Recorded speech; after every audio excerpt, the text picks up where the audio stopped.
Baik, Assalamualaikum warahmatullahi wabarakatuh. Perkenalkan nama saya David Insa Putra dengan NIM 2010953030. Di sini saya akan mempresentasikan tentang tugas besar jaringan komputer yaitu OSPF, di mana di sini sudah terdapat topologi OSPF-nya. Sebelum itu saya akan menjelaskan tentang secara singkat tentang OSPF.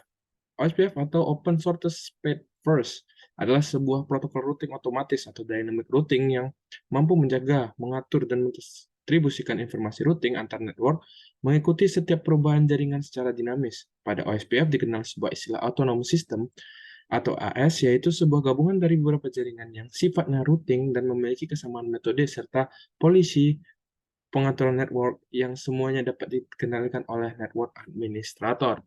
Selanjutnya, saya akan menjelaskan tentang rangkaian dari topologi yang saya sudah rangkai. Di sini saya menggunakan router yaitu 2911. Di sini saya menggunakan sebanyak 5 router dan juga end device saya menggunakan laptop. Di sini juga saya menggunakan 5 buah laptop dan menggunakan automatically queues connection type untuk koneksi untuk jalurnya. Nah, di sini kenapa saya menggunakan router 2911? Karena di sini terdapat 3 buah interface yang masing-masing dari routernya itu terdapat 3 buah interface. Nah, untuk OSPF ini, sebelum kita mengkonfigurasikan OSPF, angkat baiknya kita masukin ke masing-masing gigabit internet dari masing-masing router, yaitu seperti router 5 ini kita masukin router untuk 0 per 0 itu 192.168.39.1 dan subnet max-nya itu prefix 24 yaitu 255.255.255.0, dan jangan lupa untuk di-on-kan untuk masing-masing gigabit internetnya. Selanjutnya untuk gigabit internet 3901 dan 02 juga seperti itu. Dan masing-masing dari subnet mask-nya itu yaitu /24 yaitu dengan subnet mask yang sama. Selanjutnya kita masukin IP address dari masing-masing laptop, di mana kita masukinnya itu dengan masuk ke laptopnya, menu desktop, masuk ke IP configuration-nya, dan kita masukin IP address dari masing-masing laptop. Sebagai contoh untuk laptop 1, kita masukin IP address-nya itu 192.168.35.2. Subnet mask-nya yaitu /24 yaitu 255.255.255.0, di mana kita juga masukin default gateway-nya yaitu melalui gateway 192.168.35.1. Selanjutnya kita masuk ke pengkonfigurasikan dari router dari OSPF tersebut ke dalam routernya, di mana contohnya sudah terdapat di sini. Sebelum saya sudah mengkonfigurasikan masing-masing router dengan router OSPF. Nah, untuk konfigurasian dari router OSPF di sini saya menggunakan yang namanya, di sini saya cara mengkonfigurasikan router OSPF atau mengkonfigurasikan OSPF ke dalam router itu dengan cara masuk ke dalam routernya. Lalu kita masuk ke menu CLI atau kliennya. Nah, di situ kita masuk ke kita tulis di menu kliennya itu yaitu net router OSPF 1. Tetapi untuk masukin kode router OSPF 1, kita harus masuk ke menu router yang itu config ini dulu. Caranya kalau misalnya kita masuk ke awalnya itu router, router ini seperti yang kita nampak di sini ada router. Nah, kita masuk EN dulu, baru conf. Nah, masuk ke menu config yang sesuai dengan ini tadi, config, baru kita masukin router OSPF 1 seperti ini. Nah, setelah kita masuk router OSPF 1, maka si router akan men-set OSPF di dalam routernya, di dalam tabel routingnya. Setelah itu kita masukin semua root network yang ada pada topologi yang kita buat. Seperti saya masukin network dari 30 sampai 39 dari topologi saya. Seperti ini kita masukin dulu, kita tulis network, masukin networknya satu seperti contoh 192.168.30.0, yaitu di sini ya 30.0 jalannya. Nah, kita masukin setelah itu wildcard-nya.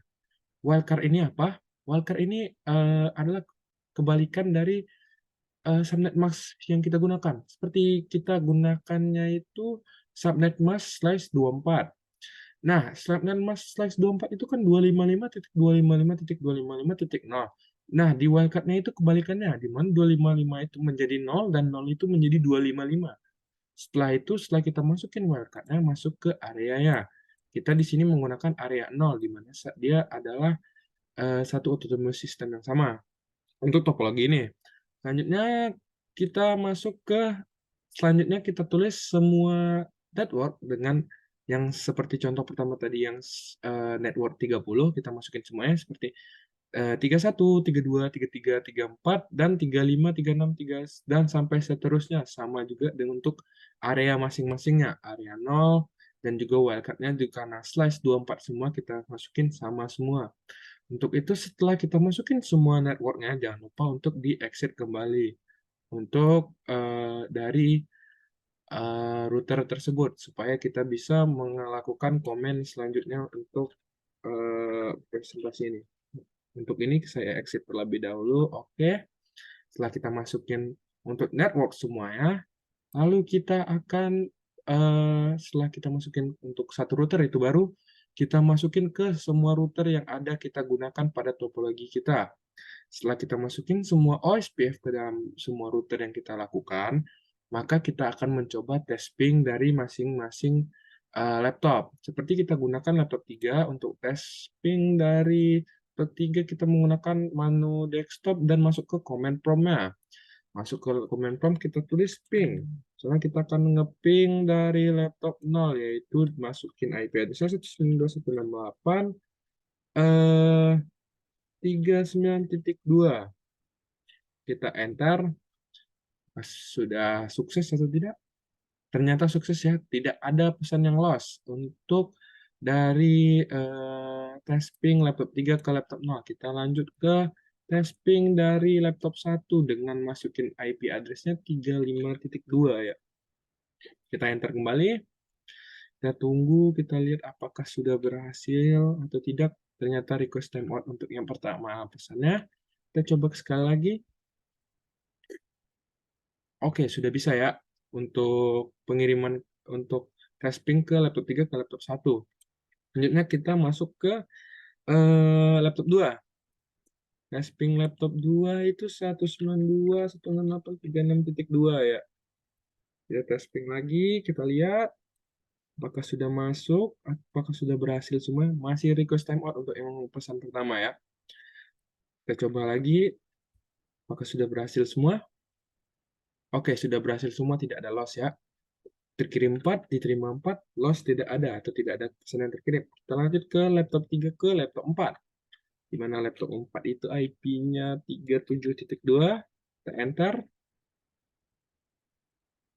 Oke, sudah selesai semua, sudah tidak ada loss yang didapat di sini. Artinya semua pesan atau semua jalur yang terkirim dari laptop 3 ke laptop lainnya itu sudah lancar dan sukses. Nah, kita masukkan ke satu kondisi yang dimana kondisinya itu networknya itu atau koneksinya itu kita putusin. Seperti contoh kita router 2, kita putusin di bagian Ethernet 0/0. Kita putusin, nah kita sudah lihat di sini itu routernya itu sudah putus ya. Sebelum kita putusin, kita coba lihat tabel routingnya sebelum diputusin terlebih dahulu ya. Kita lihat dulu tabel routingnya, yaitu show IP route. Nah, sini sudah terdapat show IP route-nya di mana C itu untuk koneksinya, L itu untuk lokal, O itu untuk OSPF dari tabel routing ini. Bisa kita lihat untuk tadi kita rencana putusin yang 32.0 ya. Di sini tidak masih terdapat 32.0 ya di sini ya. Untuk directly connect. Oke, di router 2 masih terdapat untuk 3 bit internet 00. Nah, di sini kita akan coba tes, kita putusin yang atau kita matiin yang 3 bit internet 0/0. Apakah masih sama untuk tabel routingnya atau tidak? Coba kembali show IP route. Oke. Nah, di sini kita cari IP yang kita putuskan tadi, yang itu 32.2. Kita lihat apakah masih ada 32.2. Nah, di sini bisa dilihat IP stable routingnya berbeda dari table routing yang sebelumnya, di mana di sini masih ada 32.0 untuk di sini. Sedangkan untuk yang setelah kita putusin, dari atau kondisi kita putusnya, ini sudah tidak ada yang namanya jalur 32.0 di sini. Baik, kita on-kan kembali. Nah, sekian presentasi dari saya untuk topologi SPF. Apabila ada kesalahan, mohon maafkan. Assalamualaikum warahmatullahi wabarakatuh.